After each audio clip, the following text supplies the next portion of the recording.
दोस्तों आज की ये वीडियो कक्षा 10 वाले बच्चों के लिए बहुत ही महत्वपूर्ण है, क्योंकि बहुलक निकालने के लिए एक सवाल आपके बोर्ड एग्ज़ाम में लगभग हर साल पूछा जाता है। और अगर आप मैथ में कमज़ोर हैं तो बिल्कुल भी परेशान होने वाली बात नहीं है, आपको ज़रूर समझ आएगा, क्योंकि मैंने एकदम आसान भाषा में और एकदम बेसिक सी चीज़ों को समझाया है। तो चलिए वीडियो शुरू करते हैं। तो देखिए, जब भी आपको बहुलक निकालने के लिए कहा जाएगा तो आपको ऐसा ही एक सारणी ज़रूर दिया रहेगा प्रश्न में, ठीक है। और आपसे कहा जाएगा कि बहुलक निकालिए सारणी से। आप देख सकते हैं यहाँ पर। तो हम लोग इस प्रश्न में एक चीज़ ज़रा हम देखते हैं। इस प्रश्न में ज़रा ध्यान से देखिए। ऊपर वाली लाइन में देखिए दो दो संख्या एक साथ है, 0 5 एक साथ है, 5 10 एक साथ है। मतलब कि ऊपर वाली लाइन में दो दो संख्या एक साथ है, और नीचे वाली लाइन में देखिए सब एक एक संख्या है, अकेला अकेला संख्या। तो जब भी आपसे बहुलक निकालने के लिए कहा जाएगा तो बिल्कुल ऐसा ही सारणी रहेगा, ऊपर दो दो संख्या एक साथ और नीचे अकेला अकेला संख्या, ठीक है। अब यहाँ पर कुछ भी लिखा रहे उससे आपको कोई लेना देना नहीं है, ठीक है ना।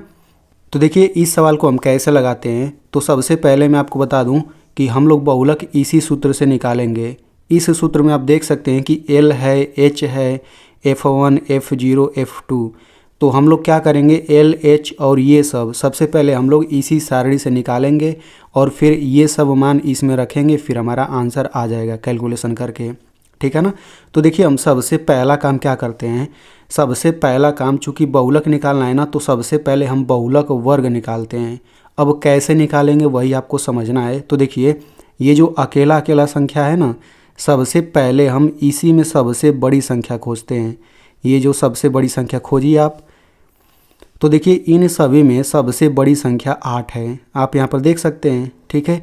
8 जो है 7 से भी बड़ा है, 2 से भी बड़ा है, 5 से भी बड़ा है, 3 से भी बड़ा है और 4 से भी बड़ा है।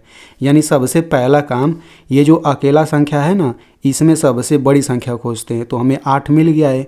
अब 8 के ऊपर जो दोनों संख्या एक साथ है, यही बहुलक वर्ग है, ठीक है।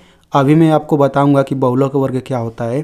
तो हमने बहुलक वर्ग खोज लिया, तो हम लोग यहाँ पे लिख लेते हैं कि बहुलक वर्ग बराबर, तो बहुलक वर्ग क्या है, बहुलक वर्ग 10 15 है, ठीक है। तो देखिए, हमने बहुलक वर्ग यहाँ पर खोज लिया। अब जो ये बहुलक वर्ग है ना, यहीं से आपका L और H निकलता है, ठीक है। कैसे निकलता है वो हम समझ लेते हैं।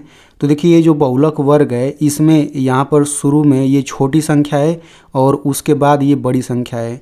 तो L क्या होता है, यहाँ पर जो लिखा है L क्या होता है, जो छोटी संख्या 10 है ना, वही L होता है। यानी कि L बराबर ये हो जाएगा 10, ठीक है। अब हम देख लेते हैं H क्या होता है। तो देखिए, ये जो बड़ी संख्या है, 15 में से 10 घटा दीजिए। तो 15 में से 10 घटाएंगे तो 5 आएगा, यानी H बराबर 5 आ गया। तो देखिए, L और H तो निकल गया। अब हम ये सब कैसे निकालेंगे। तो देखिए, जब बहुलक वर्ग हमने खोज लिया, L H निकाल लिया, तो अब हमें ये जो ऊपर वाला लाइन है इसका कोई काम नहीं है, केवल अब हमें नीचे वाली लाइन का काम है। यानी नीचे वाली लाइन से ही ये सब निकलेगा, ठीक है। तो देखिए, जो ये जो सबसे बड़ी संख्या हमने खोजा था, यही आपका F1 है, ठीक है ना। F1 यही आपका F1 है, ठीक है। अब इसके अगला जो ये संख्या है ना, ये आपका F2 है। इसको आप ऐसे याद रख सकते हैं कि गिनती 1 से शुरू होता है, ठीक है। हम गिनती गिनते हैं तो 1 2 3, सबसे पहले 1 से ही शुरू होता है। तो हमने सबसे पहले इसी संख्या को खोजा, तो ये F1 हो गया। अब इसके अगला वाला ये 2 हो जाएगा, 1 के बाद 2 ही तो आता है। अब चूंकि सूत्र में F0 भी है, तो F0 हम इसके पहले इसको बोल देते हैं F0, तो ये आपका हो जाएगा F0। यानी कि ये भी तीनों निकल गया, तो हम इसको भी लिख लेते हैं। तो F0 बराबर हो जाएगा 2 और F1 बराबर हो जाएगा 8 और F2 बराबर क्या हो जाएगा 5। तो इस प्रकार हमने ये सब निकाल लिया। अब इन्हीं सब मानों को इस सूत्र में रखते हैं, ठीक है। तो यहाँ पर बराबर, यहाँ पे आप सूत्र लिख लीजिएगा। अब हम क्या करेंगे, L बराबर क्या है, L बराबर 10 है, तो यहाँ पे ये हो जाएगा 10, फिर प्लस, अब कोष्टक लगाइए F1, तो F1 क्या है 8 है, 8 फिर माइनस F0 क्या है, F0 2 है, तो ये हो जाएगा 2 बटा हो जाएगा। अब यहाँ पर देखिए 2F1 है, तो यहाँ पे ये हो जाएगा 2, बीच में कुछ नहीं है तो गुणा माना जाएगा। F1 क्या है भाई, F1 8 है, फिर माइनस F0 2 हो जाएगा, माइनस F2 क्या हो जाएगा 5 हो जाएगा। फिर ये गुणा लगाइए एच क्या है, एच यहाँ पे आप देख सकते हैं कि एच हमने निकाला था 5, तो यहाँ पर ये हो जाएगा 5। तो देखिए हमने सभी मान इस सूत्र में रख दिया। अब हम क्या करेंगे, इसी को हल करेंगे, अब हमारा आंसर आ जाएगा। तो इसे कैसे हल करना है, तो देखिए यहाँ पर ये कोष्टक है और ये कोष्टक है, तो सबसे पहले हम कोष्टक के अंदर हल करेंगे। बाकी 10 और 5 को उतार लीजिए वैसे ही, तो ये हो जाएगा 10 फिर प्लस। तो सबसे पहले हम कोष्टक के अंदर हल करेंगे, ठीक है। तो कोष्टक के अंदर हम बटा के ऊपर इसको हल कर लेते हैं, तो कोई एक संख्या आएगा, तो 8 में से 2 घटेगा, क्या हो जाएगा 6 फिर बटा। अब नीचे भी हल करेंगे तो कोई एक संख्या ही आएगा, तो इसको मैं अलग से हल करके बता दे रहा हूँ कैसे हल करना है। तो 2 गुणा 8 माइनस 2 माइनस 5। तो देखिए इसको कैसे हल करना है, तो सबसे पहले हम यहाँ पे गुणा करेंगे, तो ये हो जाएगा 2 8 16, बाकी सब वैसे ही उतार लीजिए। अब हम क्या करेंगे, अब 16 में से 2 घटाएंगे, देखिए हम सीधा ही हल कर रहे हैं। 16 में से 2 घटाएंगे, ये आपका हो जाएगा 14, फिर ये हो जाएगा -5। अब 14 में से 5 घटाएंगे, क्या आएगा 9, यानी कि इन सभी को हल करके 9 आ गया। तो यानी कि यहाँ पर नीचे हम 9 लिख देंगे। तो देखिए मैंने जैसे इसे हल किया है वैसे ही आप हल करेंगे तो यहाँ पे गलत नहीं होगा। बहुत बच्चे क्या करेंगे कि पहले इसको यहीं पे घटा लेंगे, 2 में से 5 यहाँ पे 3 लिख देंगे, जो कि गलत है।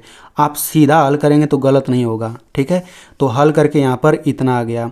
अब देखिए अगर आपको इसे काटना नहीं आता तो कोई दिक्कत नहीं, मैं आपको जैसे बता रहा हूँ आपको वैसे ही करना है, फिर आपसे गलती नहीं होगा। तो ये जो 10 है हम 10 को वैसे ही लिख लेते हैं। बाकी यहाँ पे क्या करना है, तो ज़रा देखिए हम यहाँ पर बटा के नीचे एक अपने मन से हमेशा लगा सकते हैं, कोई दिक्कत नहीं है।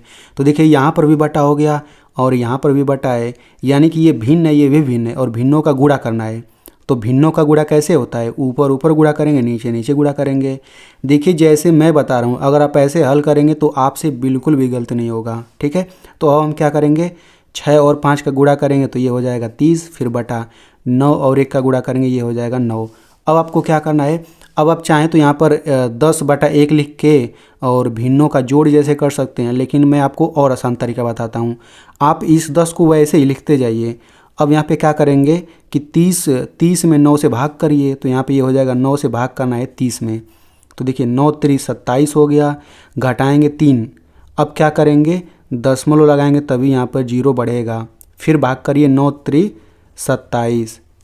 अब देखिए ये हम भाग करेंगे तो भाग करते ही जाएंगे, तो आपको ज़्यादा भाग नहीं करना, केवल दशमलव के बाद एक अंक यहाँ पे आ गया है ना, बस समझिए भाग इतना ही हो गया, बस इतना ही लिख लीजिए।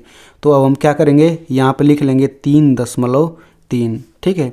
अब इसको जोड़ेंगे कैसे, तो जोड़ना बहुत ही आसान है। दशमलव के इधर ये 3 है ना, तो 3 के साथ 10 को जोड़ लीजिए, तो 10 और 3 क्या हो जाएगा 13, और 0.3 बाद में लगा दीजिए, यानी कि इसका आंसर क्या आ गया 13.3 आ गया। अब आप कैसे जानेंगे कि ये जो आंसर आया है बिल्कुल सही आया है, तो मैं आपको वो भी चेक करने का तरीका बता देता हूँ। तो ज़रा देखिए ये जो बहुलक वर्ग आया है ना 10 15, इसका क्या मतलब है, इसका मतलब यही है कि जो बहुलक आएगा 10 और 15 के बीच ही में आंसर आएगा। तो आप देख सकते हैं कि जो बहुलक आया है वो 13.3 आया है, यानी इसको आप 13 समझ सकते हैं। तो देखिए 10 और 15 के बीच ही में तो 13 आता है, तो इस प्रकार से आप उत्तर की जांच भी कर सकते हैं। तो देखिए मैंने आपको इतनी आसानी से समझा दिया, तो मेरी मेहनत के लिए इस वीडियो को एक लाइक कर दीजिए और इस वीडियो को अपने दोस्तों में ज़रूर भेजिए, क्योंकि उनको भी परीक्षा में फ़ायदा हो जाएगा।